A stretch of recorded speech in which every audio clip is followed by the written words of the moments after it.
durse warri channel kana faara taatan share like subscribe godhu hin dagatinaa isinin channel keessanii kota asuman itti afeerama isinin jenna fuune dhageeffattoota kabajamtootaa fi dhageeffattoota channel gobeeleetu jala tarkamtan marti keessanuu bakka jirtanii afeerama mee arrantana obboleeyyan keenya tokkoon wal bira dhufnee YouTuberoota jarri isaan martinuu YouTuberoota asumaan maqaa isaaniitis nuuf ibsanii mee arra gammachuu arraan tanaa waan itti dhagayame isaan martinuu yeroo hirriibaa silaayi waan yeroo tana tattaa'u jiraniif mee haanuuf ibsanii asumaaniin karaa isaanii isin dabarsaa duraan dursee obboleessa keenya tafaddal. تفضلين أنا رواتي أنا رواتي نتكلم تفضل ليش جابوا أنا نبغى مراسل ولا رئيس ما هو أنا ما نجي وأنا بيا أنا له يقولي أنا لا أبغى رواتي نودي تفضلين كيس أبغى مقابل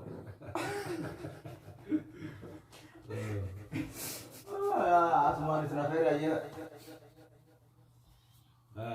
واي معلم غافي gaafiin isin qabu yeroo tana maaltu isin tatteessee arraan tana hooggantoonni Oromoo bebbeekamoon sarraan tana hedduu hidhaadhaa gahe gammachuu marra maaltu isin dhagahame mee asumaan ibsadhu maqaa kanaana keessaniin siyaama gadaa Orootu.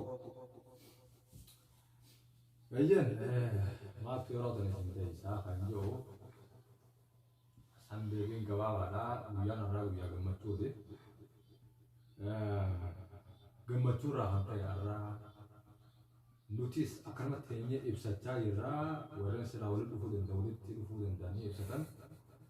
Nuti immoo hirriiba dhabneetuma teenyee miidiyoota waa galla keessa ilaaluudhaan miira keenya ibsachaa jirra. Miira gammachuu dhagahame namuu bifa dandeenye ibsata waan ta'eef nutis akka kanaatu nu danda'ama. Kanaan ibsatu jiru. Galatoo obboleessa keenya kaan dabarraa maqaan isaa yoo duraan beekuu baattanillee qomoo koo maqaan chaanaala isaa asumaaniinis waan itti dhagahame miira itti dhagahame ibsadhu jennaan. Assalamu alaikum warahmatullahi wabarakatuh. Ashama kabuuni hortoftoonni gobeelletu akkam jirtu nageessanii guyyaaraan tanaa kana egaa wanni waliin nu teessise hawal biraatii miti haala laatu hawal jaalatu guyyaaraan tanaa kuni gammachuu keessa hatta akka gartee namni duraan wal dhabillee akkanuma waan fi walii godhuutu akka keessa ga'ee jira jechuudha. Halaala walii billee baga gammaddee walii jechuu keessa ga'ee akkasitti gammachuun irraan tanaa gammachuu addaati. Tolee dhaabbattu rabbi haa godhu kana sababeeffachuun fuula walii teenyee gammachuu ajaa'ibaa keessa jiraan jaaman. Galatoomaa isin mul'achuu asumaan karaa gadaa Orootti deebi'aa gadaa Oroo hooggantoonni kun bahan haa jennummaan tanaa yeroo akka xiinxala feetiitti mee maaliif isaan kana gallakkisan akkamiin yaadda? Kana isaan ka gallakkiseef rabbii isaan kana hunda dursuutu beeka. Garuu waa lamaaf ta'uu ni mala akka yaada kiyyaati. Tokko abiyyi egaa lolli kun injifatamee raismoo emallee gara Finfinneetti fufee booda osoo gaafa san jara kana gallakkise iskeelii yookaan deeggarsa waan hin qabneef waan san dabarsee hamma danda'utti qabeenyaa fi lubbuu namaa hunda itti galaafatee duuba jara deebisee hamma tokko. Amma immoo filannoos gar tokkonis dabarsee jira. Tokkoffaan wanni inni godhuu barbaade akka yaada kiyyaatti filannoo tanaas dabarsinee waggaa 5 gidduu seera biyyattii san keessatti filannoo waan hin dhufneef wanni fiduu danda'an hin jiru hajaamu akkas yaadee ta'uu ni mala. Lammaffaarratti lola kanallee yaada isa lammaffaan lola kanallee yoo nuti duuba hajeebisu ta'e waan keessoo biyyattii sanii beekaniif waan addunyaan hundi biyya san lagatteef waan diinagdee fi jireenyi namaa dhiphaa ta'ee mul'ateef jireenyi kun bifa kanaan itti humnaan jiraachuun lubbuu teenyaatu rakkisaa kan jedhamu waan hubatanii jala kana gallakkifnee hamma tokko itti gaafatama nama hamma tokko if keessaa goonee nama hanga tokko qalbiidhaaf laannee nuti immoo warra qaama nagaa taanee mootummaa kana karaa fuulduraatti jara san wajji itti fufsee kan jedhu qabatanii waan gallakkisan natti fakkaata. Garuu gara fuulduraatti maal akka dhufu rabbi beekaa maal akka karoorfatan isaanillee isaaniitu jira. Galatooma obboleessa keenya asumaan karaa obboleessa keenya kaaniitti isin dabarsa. Akkiyatti Oromoon namni yeroo si dura baay'ee haasawaa si duraa fixaa jetta. Yoo booda dhufte jette haasawaa balleessitaa jetta. Akkasumatti akkuma obboleessa kiyya jeetti hundinuu anis akkuma ilaalcha kiyyaatti salmana fakkaata. Salmarratti takka kan inni itti dabaluu barbaade. Amma onnee namaa biyyoota namoota kana keessaa waan ba'ee jiruuf namni miira kanaan dhiiroo akkana fakkaatetti na jaalata yoo jira kana baase. Sababa kanaatiin hojii tunarraa ni tasgabbooyitii gartee akka waan yaadee natti fakkaata. Tasgabbii miti tun isaan kanarraan isaan kan nu baase jedhanii tuqolee dhageetiin akka dhaayii gartee tajaajilu na fakkaate ta'a akhiraati. Akkana jettee jechuudha. Gabaabbatanii nu ibsitanii galatoomaadha. Asumaan ammaas garuma gadaatiin isin deebisaa. Gaggabaabsitaniituma deebistan nuuf deebistanii gada jarri kun bahuudhaaf biitti sun ni tasgabbooytettee ni yaadda akka nama tokkotti.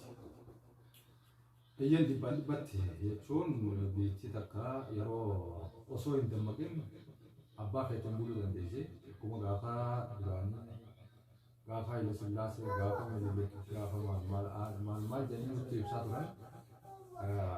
Lafti biyya saniitii fi namni biyya saniillee dammaqan qabu.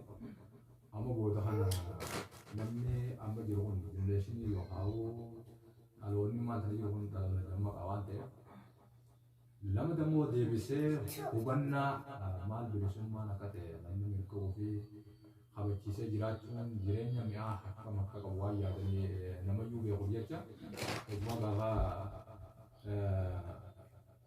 lola qeeroo kan yoo waliin durfamu kanarratti wayyaanee akka godhanii arganii keessumaa bara 2019 hamma 2018 hamma 2019 gidduutti mi'aan jireenya ilma namaa waan xiqqoo namni kun hundi warri arraan kana addunyaa irra hubatee waan jiruuf hin abboomamaniif gabroomanii namaaf jiraachuu hin danda'anii ammoo jira kanaaf eenyuuf hala kan jedhu duraanis hala namni hin dandeenye waan jamusan ugguree bira darbee irra tarkaanfatee akka ilmi namaa waan danda'u itti ibsa keessumaa Oromootti ibsee dubarmaamuu waan ta'eef inni sun nama onnee Oromoo qofa osoo hin ta'in onnee sabaa sablammii biyya sanii hunda keessa jiru bahuun isaa Oromoo osoo hin ta'in sabaa sablammii biyya sanii warreen histiidhaan guutame yookaan sharriidhaan guutame irraa kan hafe nama kaaniif gammachuu guddoodha bu'aa ni qabaa fedhee sirriitti qaba. Nageenya biyya sanii yoo ni jiraate malee akka yaada fayyaatti abbaan fedhe biyya san walitti jedhee tokkoomsuu asuma ni danda'a jedhee yaadu. Qawweedhaan loluun yoo Ameerikaan guddaa qabdu jira deemtee sammuu Itoophiyaa guutuu walii galchuu dhiisii sammuu Oromoodhaan walii galchan namni qabu isa malee ni jira jedhee hin amanu. Kanaafuu bu'aa ni qaba boonsa eeyyeen dhibbaa dhibba qaba garuu nageenya isaa addunyaa baatuuf. Oke, galatoom obboleessa keenya gara obboleessa keenya kaan ittiin isin dabarsa. Hayyee obboleessa keenya ati hoo biyyiti sun jarri kun bahuudhaaf tasgabbooyteetti yaadda maaltu si dhagama akka nama tokkotti asumaan dabarsa uummataaf ibsa. Dhugaadha akka obboleessa eeggatan Oromoon jeetti tasgabbii biyya sanii yeroo amma hidhaabee kanaatu harkaa qaba jeetii yaada qabanidha kanillee rabbi haa baasu. Akkitti biitti sun tasgabbooyitu yoo jennee akkamitti tasgabbooyitii jarri boonuu kun tasgabbeessaa jecha jettee wanni takka akkaataatti tasgabbooyitu akka yaada qiyyaatti kana mul'atutti dhimma jarri kun hidhameef furmaata yoo argate fedhiin uummataa gartee isaan kun qaban furmaata yoo argatteef waliin taa'amee gara kanaa wajji maalirra wal dhabne maalirra walii gallaa yoo ta'anii waliin furmaanni walii galteen jiraatti. Dhibbaan dhibba furmaannee argama. Ammas yoo karaa badii kan deemtu taates jara kanarraan deemamuu dandeessi. Ulaan nagayaa agartee katabuftus jara kanaan baramtii jeetii yaada ba'uun isaanii dhibbaan dhibbatti nageenyaaf biyya saniitiif furmaataa jeetii yaada. Galatoomatis amma gara xumuraatti achi deemu jirra asumaan gadaatti deebina. Gada fakkeenyaaf amma isaan kun bahanii ati amma ijoollee qayroo biyyaatti fi warra jechuun kan gabbahee jechuun caffar jiru jechuun gammachuudhaan jechuun wallaale kanaaf nageenyi maas isaafaan akkamitti eegamuu qabamee qayroo Oromoo tana Oromoon akkam ta'uu qabdu warra biyya keessaa maanta akka yaada keessatti uummata Oromooti waan sitti mul'ate ibsi. Nageenyaaf qayroo inni itti malee jiru qayroon ni beekti jedhee yaada namayyuu waan kanaatti hubannaa dhibbaan qaba maaliif gaafa jooriin dhamu yoo xiqqaate lubbuu namaa dhibba lamaa hamma dhibba shanii hedduu isa kana baraaruudhaaf kan dhuman beekamaadha. Akkasumatti namayyuu lubbuu akka kennuuf harka dhibba keessaa 90 beekamaadha. Oromoo keessaa amma garaaf bulu waan ta'eef. Kanaafuu nageenyaaf maal osoo maal godhanii yookaan maal dhaamuu fi beektaa qayroo kajuu qayroo dhaabanii dhaaman takka illee hin jiru. Xiqqishoo garuu waan nama sodaachisu. Jarri kun baasanii baasii biraan irra haayanii kan jedhamu otoo taate sodaa akka dhuunfaatti qabnu gara baasee hamma tokko bahee jechuudha deemnee mallee rabbiin nu agarsiisu. Siyaasa biyya sanii amananii keessa taa'uu isaaniirra osoo biyya sanii baanii qalbiin keenya imaanaan rafti kan jedhamu kun yaada dhuunfaa biyyaati. Atoo qomo asumaanee uummata ibsi warra gartee gabbahee gammachuu bakka adda addaatti ibsatu jiru kun ijoolleen tun mee maal godhuu qabdi? Ani akkana fakkaatutti gammachuun tuni dhugaadhaa walitti rabbillee nu dhaabu. Gammachuu tanaan mootummaan kun akkanatti isaan nu wallekkisee gartee karaa nagayaatiin nu wallekkisee jaanii gammachuu isaanii tanaan mootummaa galateeffatu caalaa ifii isaaniitiif turgumni lola gartee uummanni Oromootti jiru morkii gartee namootu diddaa mootummaa kanaa jibbannaa irra fiti santuu jira funyaan qabsiisee baasisiisee fitti beekanii karaa jirbe kun irra jiru karaa jiraa wal jaarmayaatiin eega inni hidhame qayroon jennu kun dhugaadha hedduu bitti nooyite taan sodaadhaan taan mana hidhaa galchuudhaan lubbuun na baasii keessa jirti amma garuu kannisni tokko yoo niif mootiin keessaa kute akka tiitachaa buka qubattu dhabdii akkas taate qayroon amma hooggansi jirtee itti deebi'u kun istiraateejiidhaan inni hooggansasaa yoo akka duraanii sanitti silaawus ittuma kufa akkasi bula wal dhageeni maalirra wallee maalirra bulee akka wal dhageenii jechuu barbaadeeti. Gaamsa kanaan gaamaaf. Galatoomaa isin lachuu obboleeyyan keenya yaada bareedaa dhafaatanii waan bareedduu nuuf ibsitanii asumaan obboleeyyan keessanis bakka garaagaraa jiran ni dhageeffatu jennee abdii qabnaa. Asumaan galatoomaa ulfaadhaa isinin jenna wayyaba.